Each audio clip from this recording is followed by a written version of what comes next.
Hello, everyone. It's Thursday on the Oncers, which means you're here with me, and I'm here to give you my thoughts and opinions on this past episode, give you some fan art that I just have right before you, and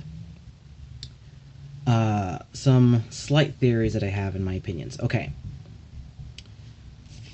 Now, first off, I really loved Regina and Maleficent's friendship that they have, because it's kind of this, not quite catty, but this kind of because Regina, she locked her underneath the library for like over 30 years, and even after that, she was like, I still don't hate you. She's like, oh, I love you, I hate you, but let's go for drinks. They have this strange kind of like, it was kind of fun to watch.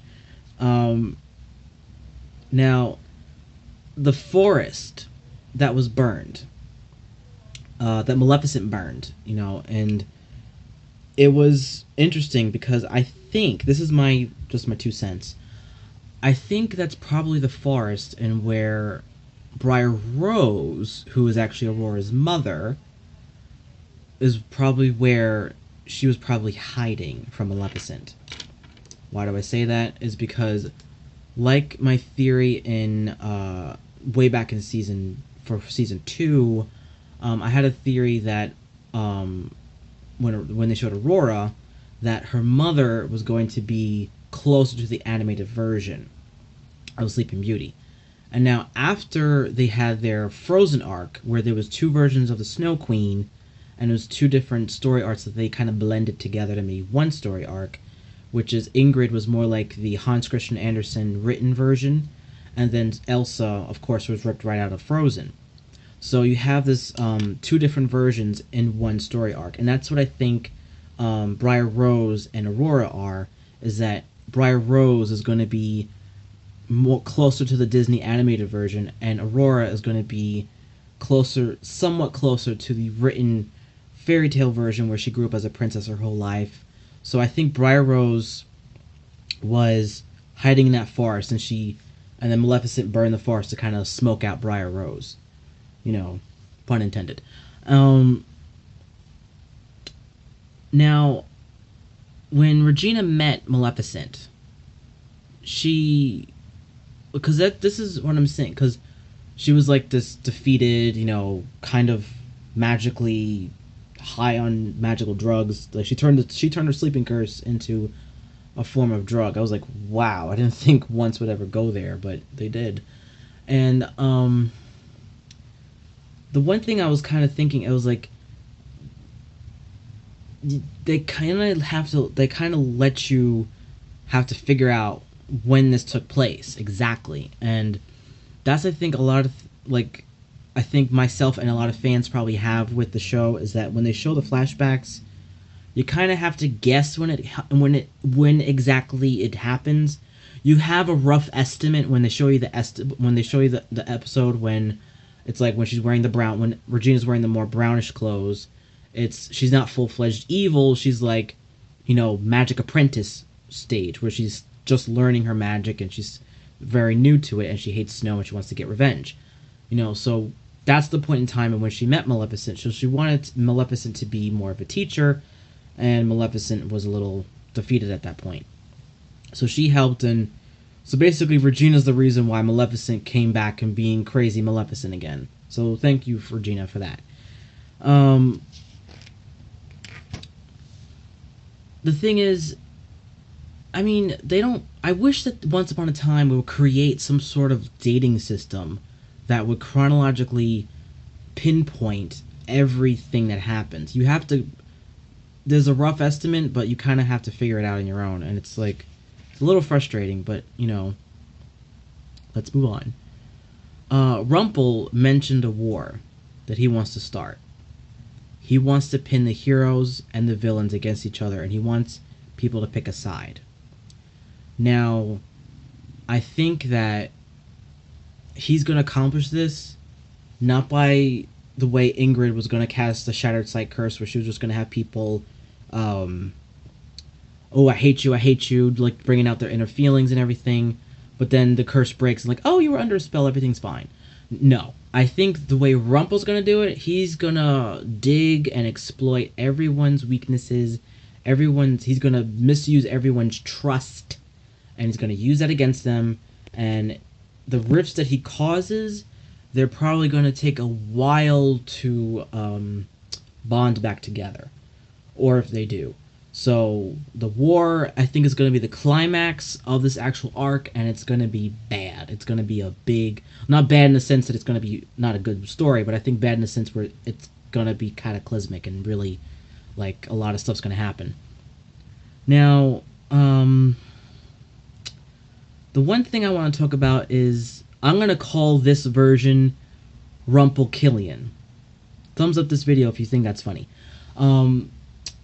Rumpelkillian is Rumpel disguised as Killian, and he first interrupts Belle and Will's date, I guess. Again, the dangling carrot. They're not going to tell us everything about. Anyway, we don't know that he's Rumpelkillian at that point, but we figure out later on he's Rumpelkillian. And I, like, especially in the rain scene, it was just like, when she was about to give him the dagger, my heart was in my throat. I was like, she's like, she senses something's wrong. This isn't right. Don't give him the dagger. Don't give him the dagger. And when he, especially when he was coercing to her to summon the Dark One, I was thinking, oh, this gotta be Rumpel, because he's a meticulous planner. And then when because Rumpel's very specific with words, he told her to say, have the Dark One face you. And when she said, face me, Dark One, he turned his head and faced her. I was like, oh, he is Rumpelstiltskin. And when they did the whole poofing Cora thing, I was like, oh my goodness, now he has his dagger. And oh my goodness, he exploited Belle's friendship with Killian, and that's going to be really, well, kind of friendship, because they had a weird interactions in the very beginning when Belle and Killian first met. He tried to kill her, and he was kind of flirting with her, and now they kind of are friends now, so it's kind of complicated. But they kind of have a kind of sort of brother-sister friendship, and then Killian kind of used that against her. That's not cool. Rumpelkillian. That's not cool. But the thing is, when did Rumpel kidnap Killian? Or if he did, this is what I'm kind of assuming. Because Rumpel, he's not going to pretend to be somebody when they're just walking around town, and then for Belle to just bump into them while she's talking to him, it's going to be kind of awkward. So, the meticulous planner that he is, I don't know I don't know where Killian went, because Killian, he's usually always around Emma. The one day he decided to take a walk in the forest or wherever he went, that's when, everything happened. So, for all I know, Rumpelstiltskin could have kidnapped Killian, or told Ursula to distract him or something, and that's when all this stuff happened. And it's like, oh, jeez, Killian. But the thing is, we don't know exactly when he started pretending to be Killian. Of course, in the diner when he interrupted the date, but what if Rumpel was pretending to be Killian in the library?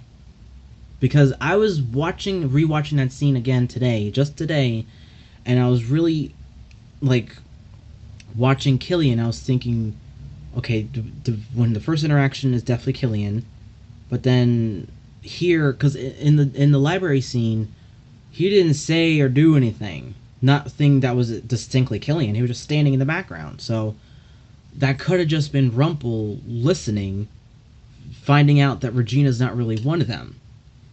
So I think we're going to kind of have this kind of chess match between Rumpel and Regina like we did back in season 1, where it's like they don't know what the other one knows, and they're playing everything very close to the chest. And it's going to be very, like, it's going to be very intense. Like, she thinks she's playing him, he thinks he's playing her, they're playing each other. We don't know what's going to happen. We don't know that he really knows. It's possible, and it's crazy. Now, one thing I have to say is, when Maleficent actually met Aurora, Maleficent, she just burst into her bedroom. It was kind of like, okay, Maleficent, you just going into someone's bedroom, like, Like some person coming in here. Aurora was just combing her hair. She was just probably going ready to ironically go to sleep, and combing her hair, and Maleficent comes in and she basically just pricks her finger and puts her on the sleeping curse. One thing I have to say is, wasn't this every time we saw the sleeping curse in the show so far, in season 1, 2, and wherever, the curse had to be taken willingly. To my knowledge, anyway. Like, when we first saw the sleeping curse, when Regina gave it to Snow with the apple, it was this intricate, chess move, where she's like, if you don't take this, then I'll kill Charming, and it has to be taken willingly. It was handled very elegantly. And I mean, Regina didn't just shove the apple in Snow's mouth. It had to be a willingly moment. And I thought the same thing was going to be with Maleficent and Aurora, but she just basically pricked her, and that was it. So I'm thinking it's going to be a little more meticulous with Briar Rose, where it's going to be more like, thought out. Because I was hoping that we were going to see that with Aurora, where it's going to be like a full episode and it was going to really let it air out. But there was a lot going on in this episode, so they just kind of crammed it in there and let's move on. So, one little side note, and then I'll drop it. Aurora was wearing a kind of nightgown. It looked like a dress, like a nightgown. And I was thinking, that's not the dress that she wore when she woke up from the sleeping curse in season 2. And her bed was actually outside when she woke up. So I'm thinking, okay, so when she was sleeping, someone changed her clothes and moved her outside. Okay, it's kind of strange, but let's just deal with it, apparently. Maybe 3 fairies just whooshed her over there or something. I don't know. It just felt kind of weird, because then it's like you kind of think of that moment, it's like, did her servants just change her outfit and put her outside? I don't know. That seemed kind of weird. But I kind of, the funny thing is, then I'll drop it. I kind of liked her kind of. It was probably just a night dress, but I kind of like that better than the actual dress she woke up in. I'm just saying.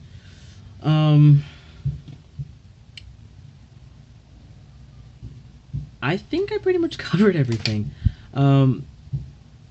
I have to say, when it comes to Maleficent's new look, this kind of dark cloak, it's more of like a robe thing. It's really more like a long coat over like a very simple dress, like kind of like the stuff that Regina has worn. I actually kind of dig it. I actually really like it. I like it more than the purple dress that they had in the show previously, because I think this, to me, is Maleficent. Like a live-action interpretation of Maleficent. The other one, she looked more like an evil fairy, which is what I think they were kind of going for and hinting for. That was kind of like a little hint to her backstory, but to me, I think this. I know people are complaining because it looks too similar to the live-action movie, but I kind of like this a little bit better because it's a little more glamorous and stylish, and I like the color a lot better too. And I like the fact that her horns are a headpiece and not actual horns. So, in case you haven't noticed that this picture that you've been seeing this whole video, I actually drew this picture. I decided to draw Maleficent mainly because, she was pretty much the main focus of the episode, and I actually really dig this costume. I think it's cool. And I'm probably gonna talk about her Storybrooke costume, her outfit, in like next week or the segment after that, in a new Maleficent Once Upon a Style. I think. But I'm gonna try and, because next week looks good. Next week it looks like it's gonna focus on Ursula and Killian and answer a few questions that we have and fan theories and everything. So we shall see how that happens. Now, before I close off, if anyone in the comments would like to give it suggestions for any fan art you would like to see for next week, feel free to leave in the comments, and I'll see it, and I'll try to see if I could do that along with probably doing Ursula. But if there's another character you'd like to see as well in the fan art, feel free to leave it in the suggestion box. And if I choose yours, I'll gladly give you a shout out. And like this video if you like my fan art and my theories. Leave a comment on a possible possible fan art you'd like to see. Please subscribe to the Oncers if you'd like to see more Oncer related things. And of course, please watch Once Upon a Time on Sunday nights. And thank you and good night.